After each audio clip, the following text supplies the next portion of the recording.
नमस्कार दोस्तों, आपका मेरे YouTube चैनल सनातन त्योहार में स्वागत है।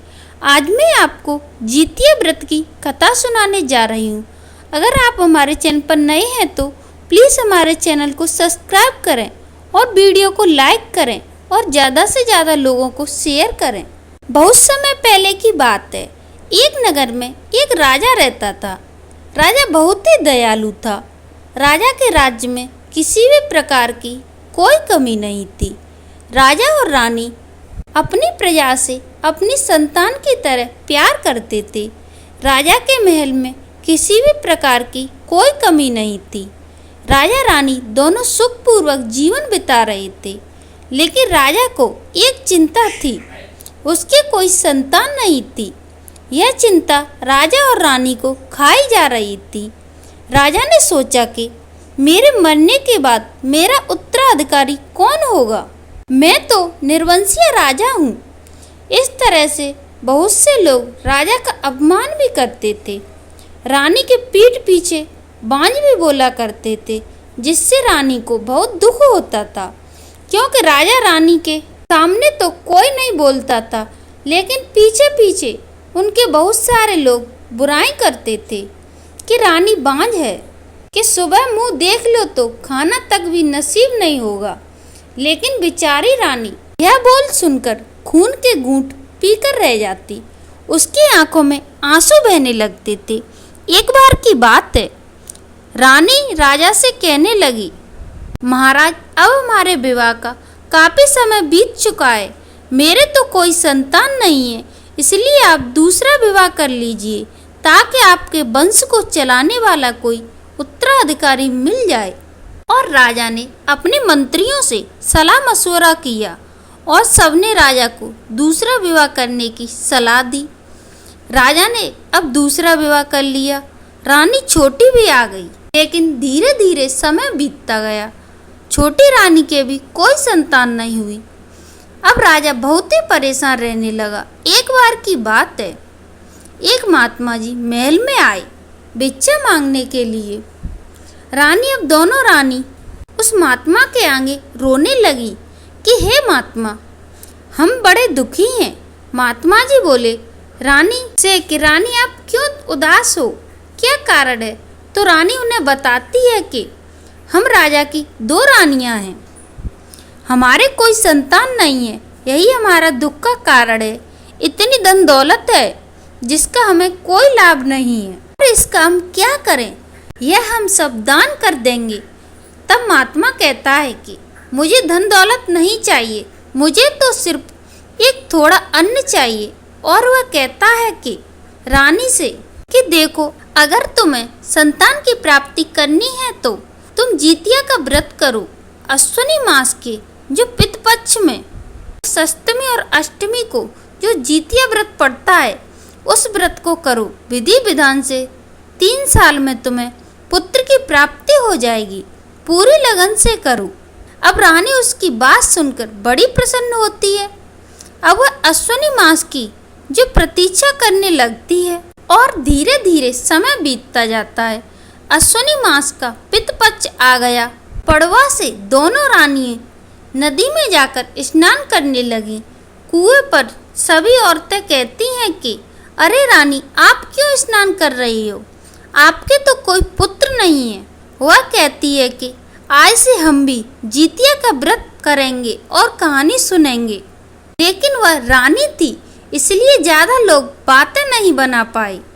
दोनों रानियां नदी में जाते ही स्नान करती हैं और जितिया का व्रत और पूजा रखती हैं। अब सप्तमी और अष्टमी को व्रत रखती हैं। लेकिन यह क्या निराहार व्रत रखना था। छोटी रानी तो पूरी भक्ति में थी और पूरी श्रद्धा से जितिया देवता का व्रत किया। लेकिन बड़ी रानी को शाम होते ही भूख लगने लगी और उसने रसोई में जाकर चुपके से भोजन कर लिया और व्रत होने का दिखावा करने लगी। छोटी रानी अपनी श्रद्धा पूर्वक व्रत कर रही थी। अब धीरे धीरे समय बीतता है। कुछ समय के बाद दोनों रानियां गर्भवती हो जाती हैं और 9 महीने बाद दोनों रानियों के एक एक सुंदर पुत्र का जन्म होता है।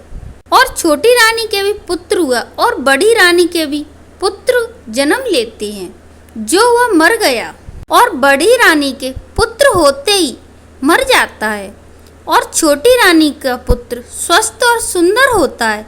यह देखकर बड़ी रानी बहुत रोई और छोटी रानी से जलने लगी कि उसका तो मान सम्मान मुझसे ज़्यादा बढ़ जाता है।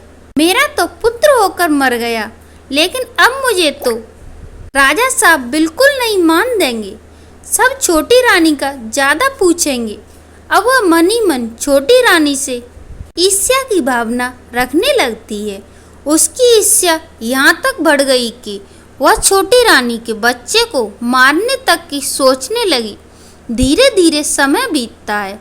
फिर से अश्विन माह आया, पितृपक्ष आया। पड़वा से ही रानी ने स्नान करने लगी नदी में और वह रोज प्रतिदिन जीवितवान देवता की कहानी सुनती और विधि पूर्वक व्रत करती।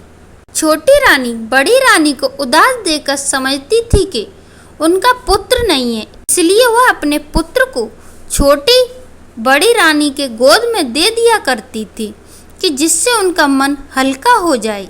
तो बड़ी रानी उसके पुत्र को बड़ा प्रेम दिखाती, लेकिन अंदर ही अंदर उससे बहुत ईर्ष्या की भावना रखती थी। यह सोचती थी कि जैसे मेरा मर गया, जैसे ही इसका मर जाए, नहीं तो मेरा मान बिल्कुल ही घट जाएगा। राजा मुझे बिल्कुल भी मान सम्मान नहीं देंगे। छोटी रानी का राजकुमार धीरे धीरे बड़ा होने लगा। अब छोटी रानी अपना द्वितीय व्रत की तैयारी करने लगी। वह नदी में स्नान करने गई और अपने पुत्र की देखभाल के लिए अपनी बड़ी रानी को छोड़ गई। उसे तो विश्वास था कि बड़ी रानी भी माँ की ममता है जो वह अपने पुत्र पर निकालेगी, इसलिए वह अपनी बड़ी माँ के पास अपने पुत्र को छोड़ देती है। लेकिन यह क्या, बड़ी रानी तो उससे इतनी ज़्यादा जलन रखती थी कि उसने क्या किया कि उस बच्चे का गला दबाकर उसे मार दिया और वहीं पर जमीन खोदकर उसे मिट्टी में दबा दिया और बैठ गई अपने कमरे में। अब शाम को पूजा पाठ करके छोटी रानी आई और कहने लगी, दीदी मेरा पुत्र कहाँ है? तो वह कहने लगी, अरे तुम अब आई हो, कितनी देर से तुम्हारा पुत्र रो रहा था। दूध पिलाने के लिए मैंने उसे किसी दासी के हाथ तुम्हारे पास भेज दिया था। छोटी रानी से दासी कहती है, मेरे पास तो तुम्हारे पुत्र को लेकर नहीं आई। वह कहती है, मुझे नहीं पता, लेकिन मैंने तो भेज दिया था। अब छोटी रानी अपने पुत्र को सब जगह ढूंढती है। राजा भी खूब अपने पुत्र को ढूंढते हैं, लेकिन उन्हें उनका कोई पता नहीं मिलता है। और बड़ी रानी ने मार के जो दबा दिया था। अब छोटी रानी जब देखती है कि एक दिन बीत गया, रात हो गई, तो अपने बेटे की चिंता में रोने लगती है और खूब रोती है और ना ही खाना खाती है और ना ही कुछ करती है, बस पूरी रात जागरण करती है। वह जीवित भगवान का याद करती है और कहती है, हे प्रभु, आपने ही तो मुझे पुत्र का सुख दिया था, अब आपने ही मेरा पुत्र कहाँ कर दिया। आप उसकी रक्षा करना, क्योंकि जितिया का व्रत पुत्र की रक्षा के लिए किया जाता है, इसलिए जहाँ भी मेरा पुत्र है आप उसकी रक्षा करना। छोटी रानी लेकिन अपनी पूजा पाठ और श्रद्धा भक्ति में कोई कमी नहीं लाती है और वह दुखी थी, रोती थी, लेकिन पूरी श्रद्धा से उसने व्रत रखा हुआ था। जब वह व्रत करती है और राजा भी तड़प कर रह जाती है कि आखिर उनका पुत्र गया तो गया कहाँ। महल में भी सभी दुखी थे, लेकिन उधर बड़ी रानी ने ना तो जितिया का व्रत रखा और कहने लगी, मुझे व्रत करने की क्या जरूरत है, मेरे तो पुत्र है। मुझे तो जो पुत्र दिया था वह भी मर गया, वह तो खाना खाकर अपना आराम से सो जाती है, उसे तो कोई फिक्र ही नहीं थी। उसके मन में तो तसल्ली थी कि चलो मेरा पुत्र नहीं है तो अब छोटी रानी का भी पुत्र नहीं है, अब महाराज मुझे भी मान सम्मान देंगे, क्योंकि छोटी रानी और राजकुमार सुनते सुनते मेरे कान पक गए। अब तो वह आराम से सो गई। इधर छोटी रानी पूरी रात रोती रहती है। राजा भी अपने पुत्र के मुंह में तड़पते रहते हैं, लेकिन उनका पुत्र कहीं नहीं मिला। अगले दिन रानी ने व्रत का पारण किया। वह पारण करने के लिए बैठी, कहने लगी, हे प्रभु, मैं पूरी श्रद्धा भाव से आपका व्रत करती हूँ, तो मेरा पुत्र जहाँ भी है मेरे पुत्र को ला दीजिए। अब रानी जब व्रत का पारण नहीं करती, जब तक मैं अपने पुत्र का मुख न देख लूँगी तब तक मैं व्रत का पारण नहीं करूँगी। अब वह प्रतिज्ञा कर लेती है। अब बेचारी बिना अन्न जल ग्रहण किए निर्जला बैठी रहती है, जिससे जीवित महान देवता जो प्रसन्न हो जाते हैं और तभी वह धरती पर प्रकट होते हैं। और तभी धरती फट जाती है। जहाँ पर उनका पुत्र था, उनका पुत्र जीवित होकर रोने लगता है, तो रानी अपने पुत्र को उठा लेती है, क्योंकि जहाँ पर तुलसा जी का मामला था, वहाँ पर जो एक दिया जलकर रानी की प्रतिज्ञा लेकर बैठी थी, और बड़ी रानी के पुत्र को भी उसी तुलसी के गमले के नीचे मिट्टी में गड़वा दिया था। मिट्टी खोद के उसके अंदर दबा दिया था। जमीन फट गई और उसका बेटा बाहर आ गया, तो रानी यह देखकर बहुत आश्चर्य में पड़ जाती है कि जमीन के अंदर से उसका पुत्र कैसे निकल आया। वो अपने पुत्र को गले से लगा लेती है। राजा भी गले से लगाते हैं और सोचते हैं कि आखिर यह सब कैसे हुआ। बड़ी रानी की बात खुल जाती है। बड़ी रानी को तुरंत बुलाया जाता है, तो देखा जाता है कि छोटे पुत्र के गले में जो दबने का निशान था, यानी राजा समझ जाते हैं, तुरंत पूरा मामला समझ जाते हैं। बड़ी रानी ने इसे गले दबाकर मार दिया है और कह दिया है कि दासी लेकर गई है। बड़ी रानी को तुरंत हाजिर होती है और छोटी रानी के पुत्र को देखकर एकदम पका जाती है। राजा उससे कहती है कि सच सच बताओ, नहीं तो तुम्हें फांसी की सजा दी जाएगी। अब बड़ी रानी जो सारा सच उगल देती है कि उसने भी जलन में आकर छोटी रानी के पुत्र को गला दबाकर मार दिया था। अब राजा को क्रोध आता है। राजा उसे फांसी की सजा तो नहीं देते, लेकिन कहते हैं कि तुझे भी तिल तिल मरना पड़ेगा। तुझे भी इस तड़प का अंदाजा होना चाहिए कि एक माँ अपने पुत्र के लिए कैसे तड़पती है, कैसे रानी दिन रात रोती रही, अपने पुत्र के लिए कैसे तड़पती है। उसकी सच्ची श्रद्धा तो भगवान ने उसको पुत्र दिया है। तुम अपने पुत्र के लिए भी व्रत नहीं रख पाई, अपने पुत्र को खंडित कर दिया, चुपके से खाना खाया, तुम्हारा पुत्र मर गया, तो इससे छोटी रानी का क्या दोष है। अपनी सच्ची श्रद्धा हो और भावना सच्ची हो तो भगवान जरूर सुनते हैं। अब राजा के आस पड़ोस में भी जो जानती थी सब इकट्ठी हो जाती हैं। सब कहती हैं कि यह तू तो रानी बड़ी दुष्ट है, इसको तो देश निकाला देना चाहिए। अब राजा पूरे नगर में ढिंढोरा पिटवा देती हैं कि इस रानी को ना तो कोई अन्न देगा और ना ही कोई जल देगा। रानी को राज्य के नगर से निकाल दिया जाता है और रानी दर दर भटकने लगती है और अपने मायके चली जाती है। लेकिन मायके में भी रानी की कोई शरण नहीं देता है। उसकी काली करतूतों के बारे में उसके मायके में भी पता चल जाता है, इसलिए रानी को मायके में भी फटकार दिया जाता है। अब रानी दर दर भटकने लगी, भिखारियों जैसी हालत हो गई उसकी। अब वह तड़पने लगी कि उसने ऐसा पाप क्यों किया। अब वह राज भूमि की प्यासी इधर उधर भटकती है, पागलों जैसी उसकी हालत हो जाती है। अब वह भीख मांगकर गुजारा करने लगी। किसी को तरस आ गया तो कोई उसे खाना दे देता और नहीं देता तो वह भूखे ही रहना पड़ता।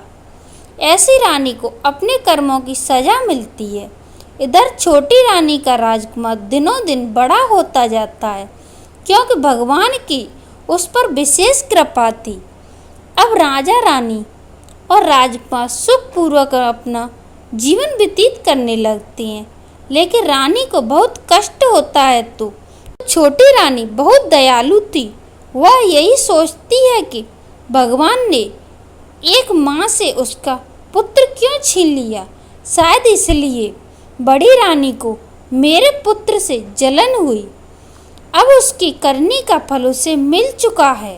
अब वह बहुत तड़पती है। एक दिन रानी सहेलियों के साथ बाग में कहीं जा रही थी। तब वह बड़ी रानी को देखती है कि कैसे सड़क के किनारे फटे हाल में कपड़े में बैठी भीख मांग रही है, जिस पर छोटी रानी को उस पर दया आ जाती है और वह फिर अपनी दासियों को भेजकर बड़ी रानी को महल में बुला लाती है और उसको नहा धुलाकर साफ वस्त्र पहना देती है। उसके किए पर उसे माफ कर देती है। उसने जो पाप किया था उसकी वह सजा भोग रही थी। राजा तो रानी पर बहुत क्रोधित होती है कि तुम इस दुष्ट को क्यों महल में लेकर आई हो, लेकिन रानी कहती है कि जो इसने बुरा पाप किया वह उसने भोग लिया। अब हमसे भी इसके जैसी हालत देखी नहीं जाती है, फिर क्या हम में और इसमें अंतर रह जाएगा। राजा कहता है नहीं, इसने जुर्म किया है, इसकी सजा तो इसे मिलनी ही चाहिए। अब वह भी पाप इतना बड़ा किया है कि उसने एक मासूम बच्चे को, जो तुमने तो उसकी ममता के लिए उसकी गोद में बच्चे को डाला और उसने उसी बच्चे की हत्या करनी चाहिए। रानी कहती है चलो जीमुत बहान ने भगवान ने हमारी जो मांग सुनी और भगवान ने हमारी प्रार्थना स्वीकार कर ली, हमें पुत्र रतन दिया। शायद अब हमारी रानी को अकल में आ गया होगा। बड़ी रानी भी छोटी रानी के पैरों में गिर जाती है और अपने किए पर माफी मांगती है, क्योंकि उसने ऐसा समय देखा था कि पल पल वह तड़पती थी। खाने के लिए और पहनने के लिए, औलाद के लिए उसे मांगती थी। भगवान से मौत मांगती तो उसे मौत भी नहीं मिलती। रानी उसे माफ कर देती है और फिर से अश्विनी मास आता है। रानी अश्विनी मास का व्रत रखती है। छोटी रानी फिर से गर्भवती होती है। उसे भी एक सुंदर पुत्र की प्राप्ति होती है। अब वह अपने पुत्र को बड़ी रानी की गोद में दे देती है। बड़ी रानी की ममता जाग उठती है। अब उसने अपने बेटे की तरह प्रेम करती है। अब वो भी दूसरे साल का व्रत रखती है। बड़ी रानी और उससे कहती है कि वह भी व्रत करेगी, उसकी कोख से ना सही तो यह भी राजवंश का तो है। वह भी बड़ी माँ है, इसलिए वह उसके लिए व्रत रखती है। अब दोनों रानियां हर साल अपने पुत्र की लंबी आयु के लिए व्रत रखती हैं। जीवितवान भगवान, जैसे आपने रानी के पुत्र की रक्षा की, ऐसे ही सबके पुत्रों की रक्षा करना। जो कहानी कह रहे हैं और कहानी सुन रहे हैं और उनके पुत्रों की रक्षा करना। बोलो जीवित भगवान की जय। दोस्तों, अगर आपको यह कहानी पसंद आई हो तो प्लीज़ हमारे चैनल को लाइक करें और सब्सक्राइब करें और वीडियो को अंत तक जरूर देखें। धन्यवाद दोस्तों।